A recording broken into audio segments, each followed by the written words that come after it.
नमस्कार, स्वागत है आपका इंडिया न्यूज बिजनेस पर और मैं हूं आपके साथ दीक्षा राठौर। आइए नजर डालते हैं आज की टॉप 10 खबरों की ओर।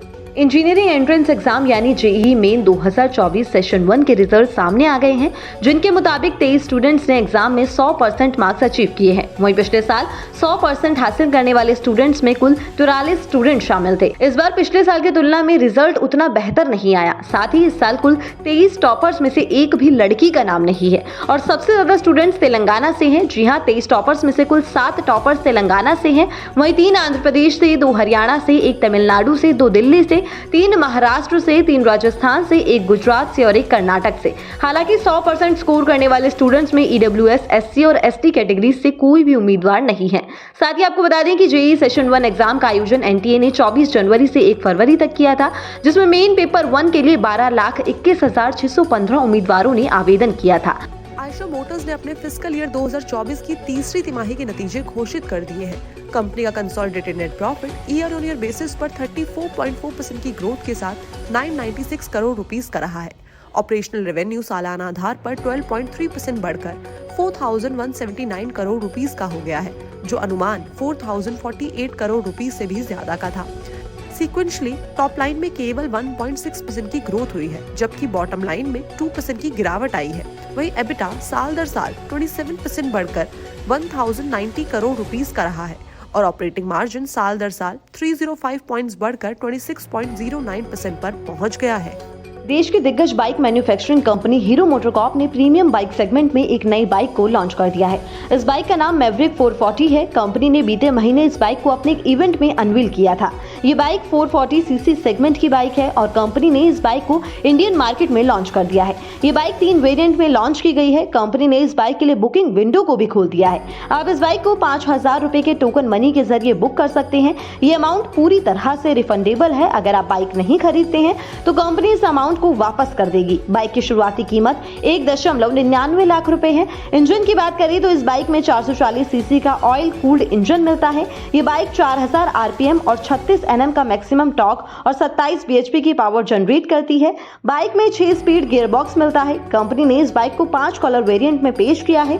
बाइक में 13.5 लीटर का फ्यूल टैंक कैपेसिटी मिलती है। इसके अलावा 175 एमएम का ग्राउंड क्लियरेंस भी मिलता है। जील यानी कि जी एंटरटेनमेंट ने अपने फिस्कल ईयर 24 की तीसरी तिमाही के नतीजे घोषित कर दिए हैं और कंपनी का नेट प्रॉफिट 140% की ग्रोथ के साथ 58.5 करोड़ रुपीस दर्ज किया गया है, जो कि सेम क्वार्टर में लास्ट ईयर 24.3 करोड़ दर्ज किया गया था।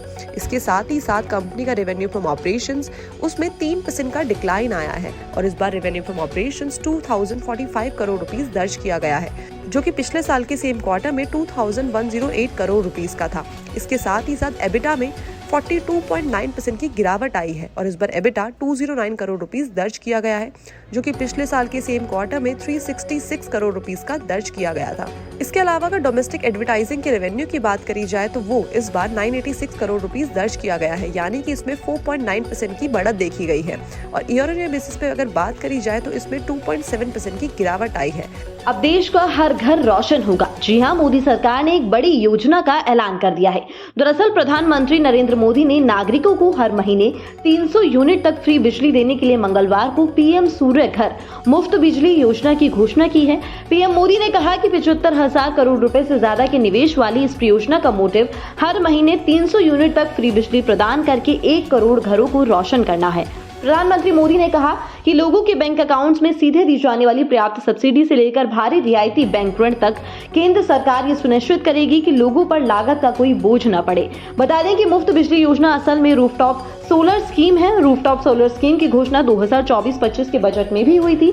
इसका उद्देश्य देश के 1 करोड़ घरों तक हर महीने 300 यूनिट तक मुफ्त बिजली पहुंचाना है। पीएम ने बताया कि पीएम सूर्य घर योजना में सरकार लाभार्थियों के बैंक खातों में सीधे सब्सिडी डालेगी, साथ ही रियायती दरों पर बैंक लोन भी दिया जाएगा। बंद हो चुकी एविएशन कंपनी गो फर्स्ट की कॉर्पोरेट इंसॉल्वेंसी रेजोल्यूशन प्रोसेस को नेशनल कंपनी लॉ ट्रिब्यूनल ने 60 दिनों के लिए आगे बढ़ा दिया है।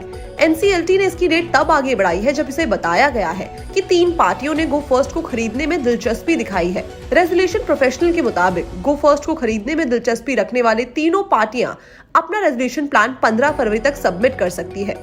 पिछले साल दिसंबर 2023 में यह खुलासा हुआ था कि गो फर्स्ट को खरीदने की होड़ में स्पाइसजेट, शारजा की स्काई वन कंपनी और अफ्रीका की सैफ्रिक इन्वेस्टमेंट शामिल है। इससे पहले 23 नवंबर 2023 को NCLT ने 90 दिनों के लिए इसकी डेट आगे बढ़ाई थी, जो 4 फरवरी को पूरी हो गई थी। अब NCLT की तरफ से ये एक्सटेंशन आखिरी बार का है, क्योंकि CIRP को 330 दिनों के अंदर पूरा हो जाना चाहिए। अगर एविएशन कंपनी 330 दिनों के अंदर कोई खरीदार नहीं तलाश कर पाती है तो ये कंपनी लिक्विडेट हो सकती है। AI यानी आर्टिफिशियल इंटेलिजेंस के आने के बाद लोगों को सबसे ज्यादा डर सता रहा था उनकी नौकरी जाने का। हालांकि AI सिर्फ नौकरी ही नहीं बल्कि अब इंसानों के पार्टनर को भी रिप्लेस कर रहा है।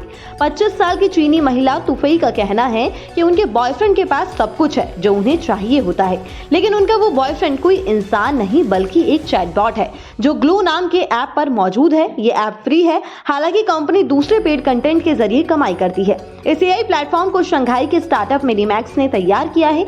चीन में ऐसे स्टार्टअप की संख्या तेजी से बढ़ रही है जो इंसानों और रोबोट्स के बीच रोमांटिक रिलेशनशिप पर काम कर रहे हैं। चीन में इस ऐप को हर हफ्ते हजारों लोग डाउनलोड कर रहे हैं। उनका मानना है कि असल जिंदगी में आइडियल बॉयफ्रेंड ढूंढना बहुत मुश्किल है, इसलिए ये AI चैटबॉट एक अच्छे रिलेशन के लिए परफेक्ट है। वहीं चीन में ही नहीं, दुनिया के कई दूसरे देशों में भी AI चैटबॉट का इस्तेमाल किया जा रहा है। देश में ऑटो सेक्टर में लगातार बूम देखने को मिल रहा है। हर महीने ऑटोमोबाइल की बिक्री में तेजी दर्ज की जा रही है और हर महीने ज्यादा से ज्यादा सेल्स का आंकड़ा दर्ज हो रहा है।